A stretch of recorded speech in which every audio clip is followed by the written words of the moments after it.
Dunque, dopo così quella piccola analisi del voto che abbiamo fatto su quello che è successo a Marco Dolfin grazie al buon Fabio Nordio, candidato in Forza Italia, e che però la partita non è ancora finita in quanto vedremo con la nomina della giunta chi entrerà e quindi ci sono ancora dei momenti in corso, quindi Dolfin al momento è ancora sulla porta e magari speriamo che, io confido molto che entra, ma credo che sia il caso di fare anche l'analisi del voto di Forza Italia. Allora, Forza Italia alle scorse elezioni regionali, quando aveva il 3,5% nel Veneto, ripeto, nel 2020, Forza Italia aveva il 3,5%, no?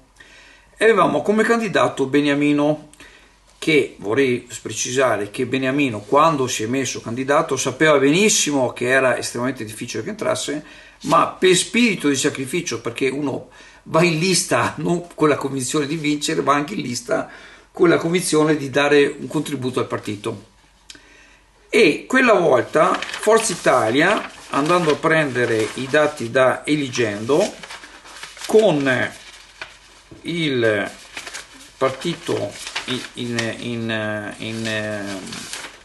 Veneto col 3,5%, aveva preso 1719 voti a Chioggia, ok? Forza Italia, parliamo del 2020. E il buon Beniamino Bosco Capon, tanto odiato per questa verità dal gruppo Donà, Marangon, questi che sono tanti amici di sto Toso, come si chiama, praticamente quella volta lui ha preso, no scusate, 1320, quindi praticamente su 1537 voti che Forza Italia ha preso nel 2020 a Chioggia, il Beniamino Bosco Capò ha preso 1320 preferenze, praticamente quasi tutti sono andati a mettere la preferenza a favore di Beniamino, e Forza Italia a Chioggia, al contrario del resto del Veneto, aveva il 8, abbiate pazienza, l'8,49%. Arriviamo invece al 2025, ok? A questo un post della Francesca che diceva che le proiezioni danno i candidati chioggioti del centrodestra. Francesca Donata è la candidata clodiense con le maggiori probabilità di arrivare in vetta alla lista e dunque di farcela grazie al lavoro svolto sul territorio e al gruppo che la supporta. Un percorso costruito insieme con un gruppo solido che alle ultime elezioni ha raccolto oltre 2000 preferenze, un bacino che conferma quanto il territorio creda nel suo lavoro. Poi c'è tutta la sottolineatura, ci sono tutti quanti che firmano, Sandro Marangon, Davide Vianello, Mattia Bosco il Chiodoro, eccetera, eccetera, diciamo, per carità cristiana. L'ultimo firmatario, ometto tanti, lascio solo l'ultimo firmatario, Bruno Crocco, ho detto Bruno Brocco, che voglio dire, già questo era il sigillo di quello che sarebbe successo. Bene. Allora, ieri c'è stato lo scrutinio, ok?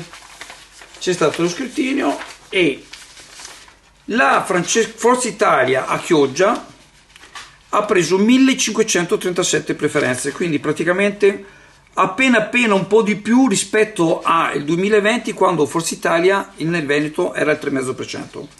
Fatalità, il candidato era Beniamino nel 2020. Queste ultime elezioni, con questo gruppo coeso che lavora per il territorio, amato, con la firma anche di Bruno Brocco, ha preso praticamente tutta Forza Italia, ha preso 1537 preferenze, scusate, voti.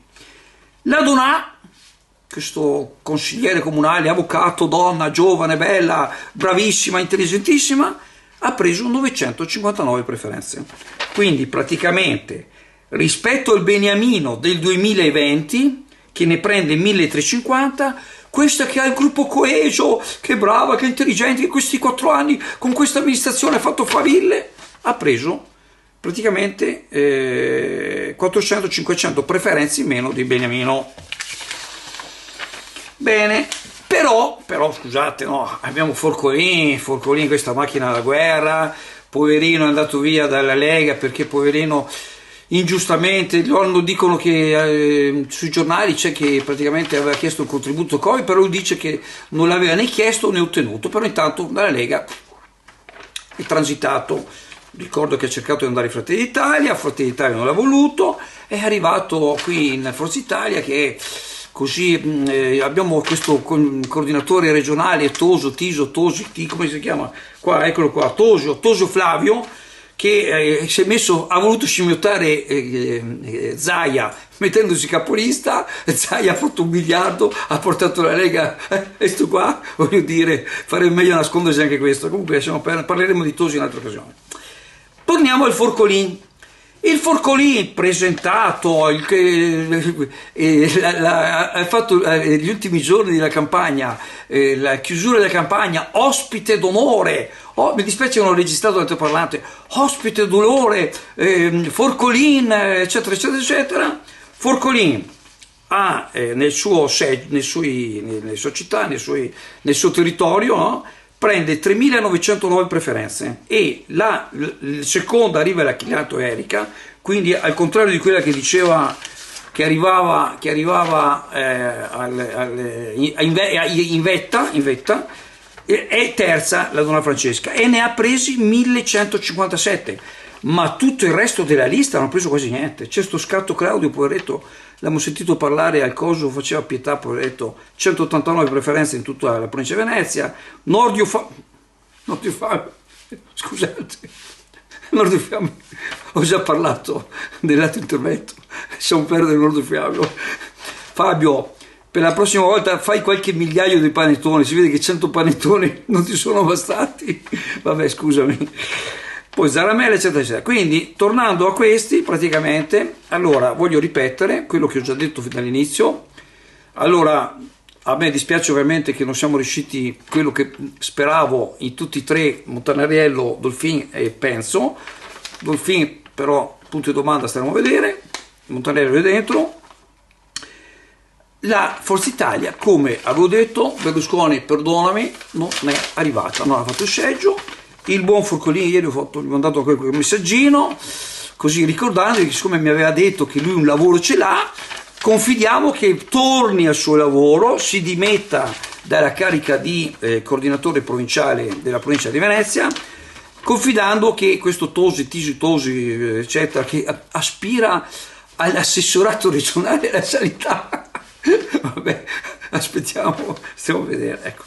Quindi, analisi, concludendo tutta questa vicenda, praticamente Beniamino, che era il candidato naturale di Forza Italia e che era giusto che ci fosse lui, e se questo Forcolin si fosse comportato in maniera corretta nei confronti di Beniamino, ma nei confronti di Forza Italia Chioggia e nei confronti della città di Chioggia, forse, magari, con un candidato che tirava, e un candidato, non la frammentazione del colpo per divide impera come hanno fatto purtroppo in Fratelli d'Italia e anche da altre parti, e quindi avrebbe avuto maggiori chance.